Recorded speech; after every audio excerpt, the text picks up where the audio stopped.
नमस्कार। जय हिंद। इतिहास विमर्श में आज फिर आपका स्वागत है। आज हम इस विमर्श में चर्चा करने वाले हैं न्यू एजुकेशन पॉलिसी के अंतर्गत जो बीए फर्स्ट ईयर का सिलेबस इस बार आया है मेजर सब्जेक्ट के लिए।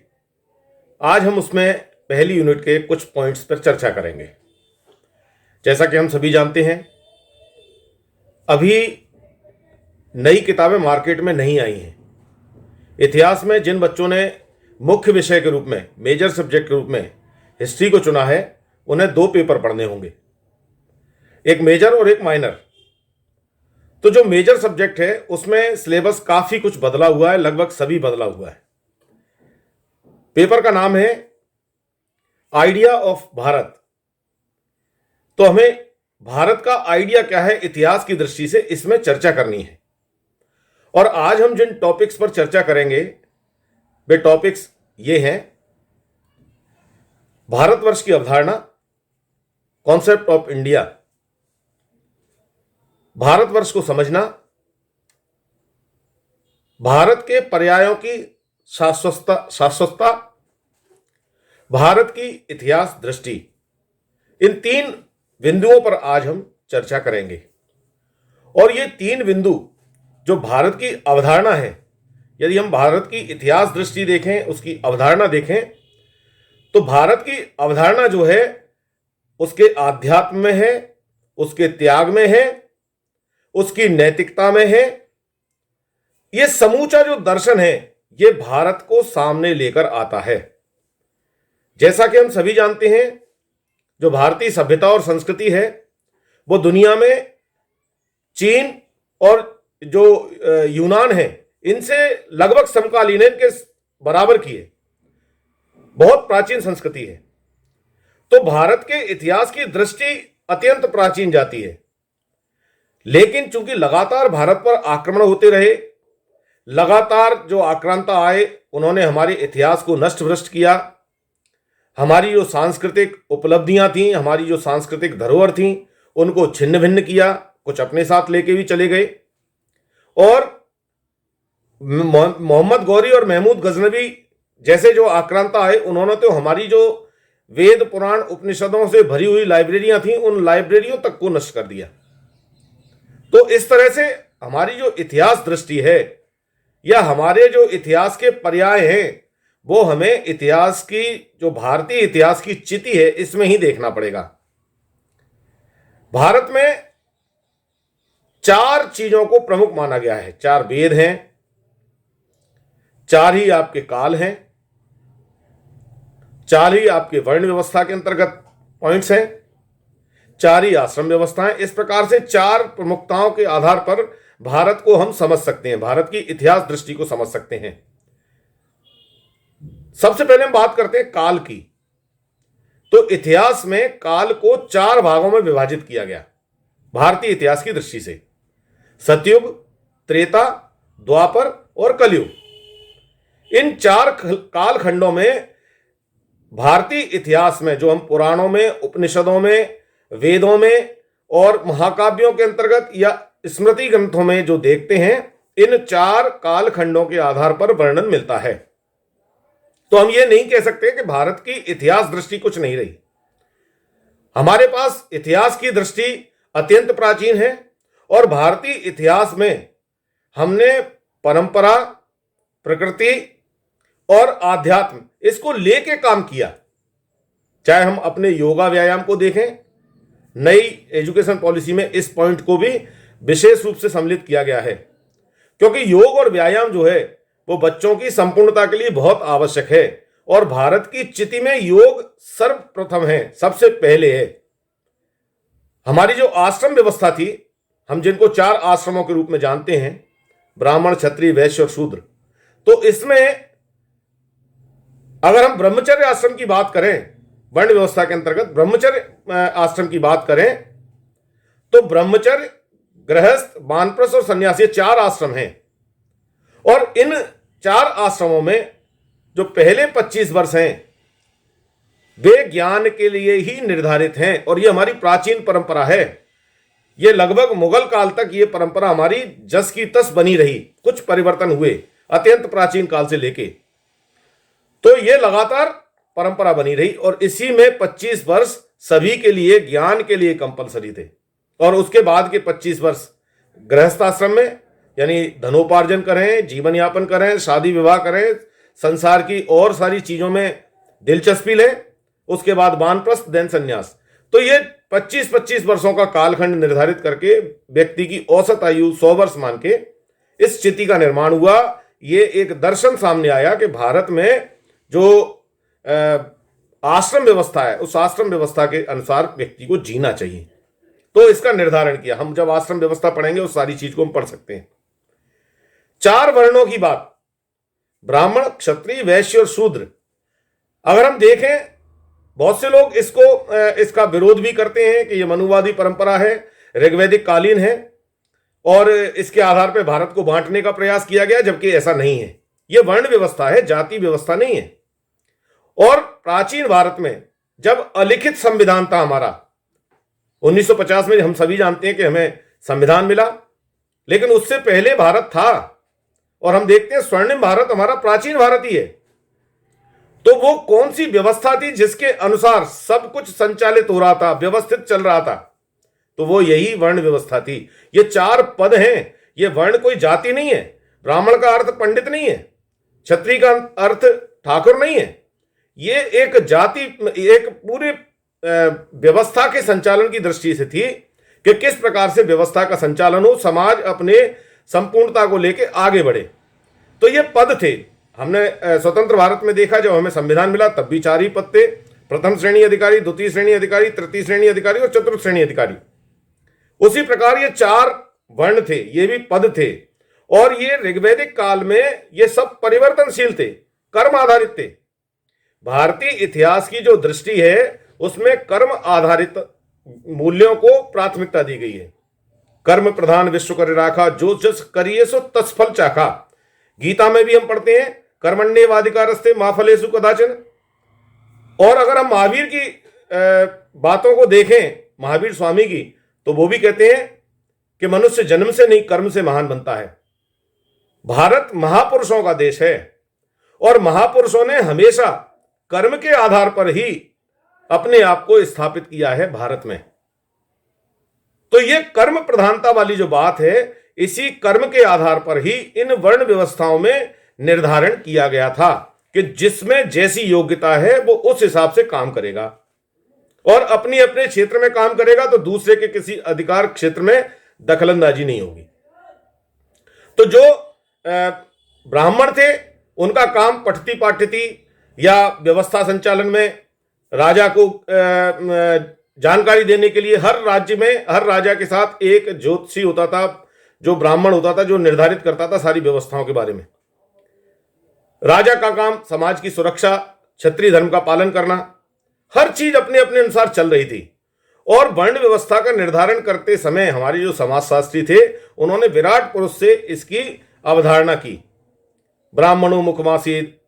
तो इस तरीके से विराट पुरुष के मुख भाग से ब्राह्मण की उत्पत्ति, यहां से क्षत्रिय की उत्पत्ति बाजुओं से, जंघा से शूद्र की उत्पत्ति, और उदर भाग से वैश्य की उत्पत्ति। इस प्रकार एक संपूर्ण मनुष्य की दृष्टि से इसका निर्धारण करने के पीछे एक ही उनकी योजना थी कि जिससे जब ये चारों वर्ण मिलकर काम करेंगे तो समाज तरक्की करेगा। ये उनके पीछे चिंतन था। तो इस प्रकार से वर्ण व्यवस्था भी इसकी मूल दृष्टि में थी कि हर व्यक्ति के साथ एक ब्राह्मण है, 2 क्षत्रिय हैं, 1 वैश्य है और 2 शूद्र हैं, हर व्यक्ति के साथ हैं। अब आप अपने ब्राह्मण का जितना उपयोग करेंगे उतना आप आगे बढ़ेंगे। तो ऋग्वैदिक काल में यह व्यवस्था फ्लक्चुएबल थी, और व्यक्ति अपनी इच्छा के अनुसार किसी भी वर्ण को धारण कर सकता था, उसमें जाति महत्वपूर्ण नहीं थी। और ऐसे तमाम उदाहरण हमारे सामने हैं इतिहास के, अगर आप पन्ने पलटेंगे तो आपको मिलेंगे। वर्तमान राजनीतिक दृष्टि से हम ना देखें उसे, उस चश्मे से देखेंगे तो हमें सब कुछ परेशानी वाला दिखाई देगा, लेकिन ऐसा है नहीं। अपवाद सब जगह होते हैं, आज भी हैं, पहले भी थे। उत्तर वैदिक काल में यह सारी व्यवस्था परिवर्तित हो गई और इसको जन्म आधारित मान लिया गया।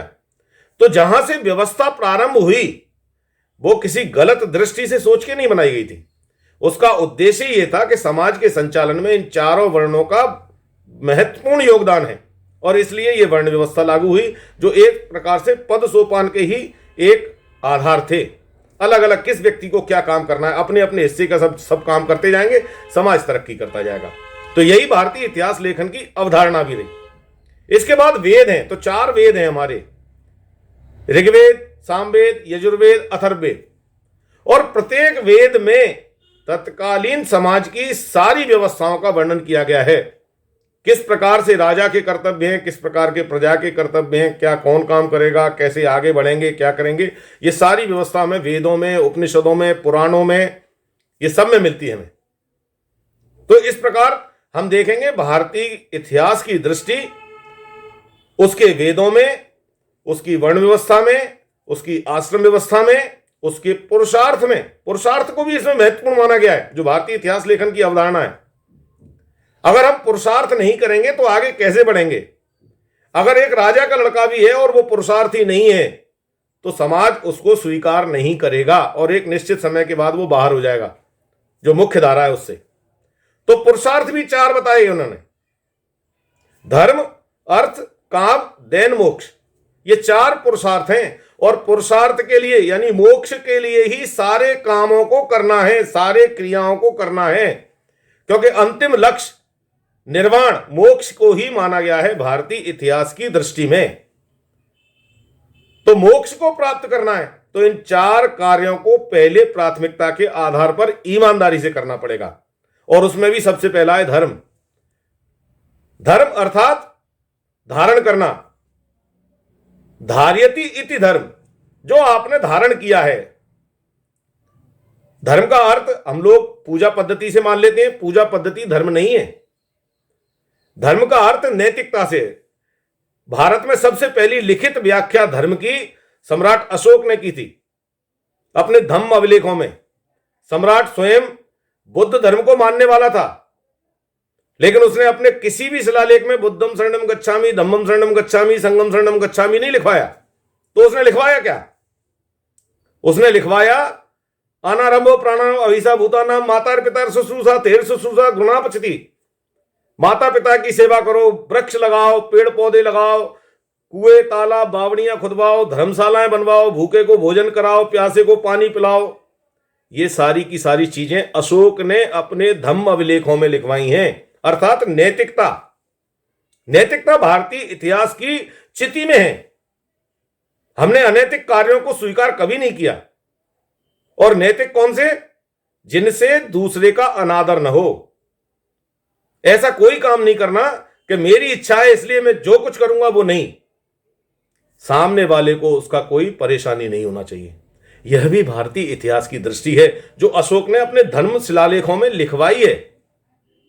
वो चाहता तो बुद्धम शरणम गच्छामि की बात भी कह सकता था। उसने अपने पुत्र और पुत्री महेंद्र और संघमित्रा को बुद्ध धर्म के प्रचार प्रसार के लिए भेजा था, लेकिन चूंकि वो एक राजा था इसलिए उसने राजधर्म का पालन किया और नैतिक धर्म की बात अपने धम्म अभिलेखों में कही।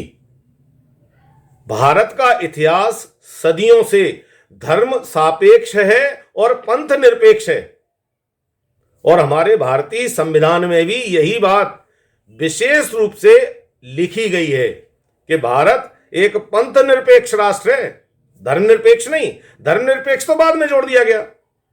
और धर्म का अर्थ नैतिकता से है, तो हम नैतिकता से निरपेक्ष कैसे हो सकते हैं? हम कल्पना करें, कहने में आता है कि पिता का धर्म, पुत्री का धर्म, शिक्षक का धर्म, शिक्षक विद्यार्थी का धर्म, हर चीज के साथ धर्म। अगर हम इन धर्म से विमुख हो जाएंगे, इससे ही हम अगर उदासीन हो जाएंगे तो फिर बचेगा क्या? फिर तो जिसकी जो मर्जी आएगा वो काम करेगा। इसलिए धर्म सापेक्ष किंतु पंथ निरपेक्ष। पंथ का मतलब है रास्ता। ये शैव, शाक्त, वैष्णव, बौद्ध, जैन, इस्लाम, सिख, जैन, ये सारे के सारे पंथ हैं, ये संप्रदाय हैं, ये व्यवस्थाएं हैं, धर्म नहीं है। इन सब में जो कॉमन धर्म है वो नैतिकता है, वो सदाचार है, जो आचरण है। सभी धर्म, इन सारे संप्रदायों में, इन सारी व्यवस्थाओं में, मत मतांतरों में यह कहा गया है कि अपने बड़ों का सम्मान करें, भूखे को भोजन कराएं, प्यासे को पानी पिलाएं, किसी ने अगर आश्रय मांगा है तो उसको आश्रय दें, कमजोर को सताएं नहीं। ये सारी इन व्यवस्थाओं में हमें देखने को मिलता है।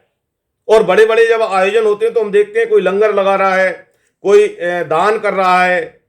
भारत की इतिहास की दृष्टि दान की भी रही है। यह भी भारतीय इतिहास की दृष्टि है। दानवीर कर्ण जैसे दानी हुए, जिन्होंने अपना कवच तक दे दिया, मालूम था कवच निकल जाएगा उसके बाद प्राण चले जाएंगे, दे दिया। दधीचि ऋषि जो असुर और देवताओं के संग्राम में अपने हड्डी के वज्र बनाने के लिए अपना शरीर त्याग दिया, ऐसे तमाम दानी भारत में हैं। राजा बलि, कितने उदाहरण हैं। यह भारतीय इतिहास की दृष्टि है, यही भारतीय इतिहास की चिति है। और ये सारे की सारी जो चर्चाएं हम कर रहे हैं, ये पुराणों में वर्णित हैं। आप विष्णु पुराण, वायु पुराण, गरुण पुराण, इनमें सब में देखेंगे, इनमें सारी चीजें आपको मिलेंगी। कैसे कर्म व्यक्ति को करना चाहिए, क्या कार्य करना चाहिए, किससे समाज को नुकसान होता है, कौन से कार्य दूसरों के लिए लाभदायक हैं, किन कार्यों से हमें आत्मसंतुष्टि मिलती है। आत्मा सो परमात्मा, अपनी आत्मा को जो संतुष्टि मिलती है वह कार्य करना चाहिए। सम्राट अशोक भी कहता था कि हम रात में सोते समय 5 मिनट केवल विचार करें कि आज दिन भर हमने कौन सा काम अच्छा किया, किससे किसी को प्रसन्नता मिली, किससे दुख हुआ।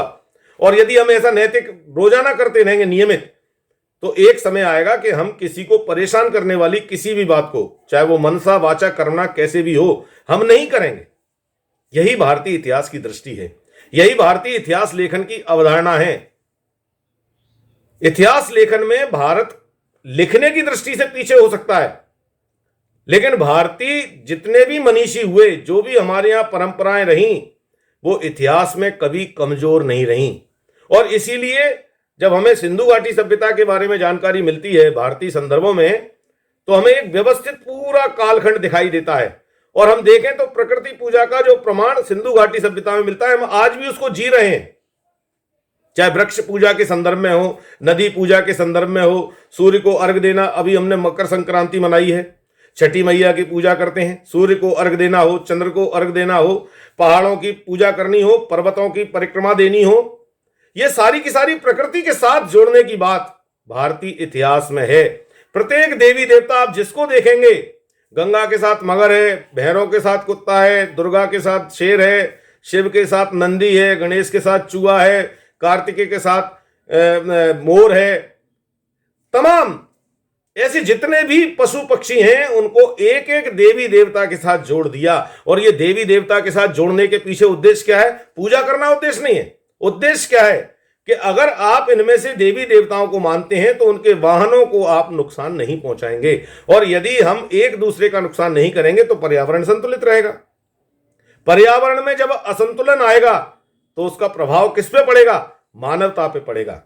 यही भारतीय इतिहास की दृष्टि है जो इन शास्त्रों में हमें देखने को मिलती है। अशोक थेर शुश्रूषा की बात कर रहा है अपने अभिलेखों में। उस समय पेड़ लगाने की बात कर रहा है जिस समय पूरे विश्व में पानी और पेड़ ही था, वृक्ष ही वृक्ष थे। लेकिन उस समय अशोक पेड़ लगाने की बात कह रहा है और उनको संरक्षण देने की बात कह रहा है। थेर शुश्रूषा, पेड़ लगाओ और उनको संरक्षण दो। कितना बड़ा पर्यावरणविद अशोक रहा होगा, कितने पर्यावरणविद वे भारतीय मनीषी रहे होंगे, ऋषि मुनि रहे होंगे, जिन्होंने अपनी परंपराओं के साथ, अपनी पूजा पद्धति के साथ इन सारी चीजों को जोड़ा, जिन्होंने मोक्ष की बात कहने के लिए धर्म को प्राथमिकता दी। धनात् धर्म ततः सुखम, विद्या ददात विनयम विनिमयात् पात्रताम पात्रताम धर्मापनोति, धनात् धर्म ततः सुखम। धर्म, जब हमें सुख की प्राप्ति होगी तो धर्म के माध्यम से कमाए हुए धन से ही हमें सुख की प्राप्ति होगी। चोरी चकारी डकैती से प्राप्त किए हुए धन से नहीं होगी। धनात् धर्म ततः सुखम, यह भारत की इतिहास दृष्टि है। ऐसे तमाम छोटे छोटे पॉइंट्स जो हैं वो भारत के इतिहास की शाश्वतता को प्रकट करते हैं। उनके विभिन्न पर्यायों को, अलग अलग पर्याय हैं, चाहे वो वर्ण व्यवस्था हो, जाति व्यवस्था हो, आश्रम व्यवस्था हो, आपके ऋण हो, पुरुषार्थ हो, वेद हो, उपनिषद हो, पुराण हो, स्मृति ग्रंथ हो, महाकाव्य, इन सब में इनके पर्याय देखने को मिलते हैं। इन सबको मिला के भारतीय इतिहास लेखन की अवधारणा तैयार होती है। मुझे विश्वास है कि आप काफी कुछ इस विषय में समझ पाए होंगे, चूंकि किताबें मार्केट में नहीं है और आप इससे रिलेटेड अध्ययन करके अपने इस यूनिट को कंप्लीट भी कर सकते हैं।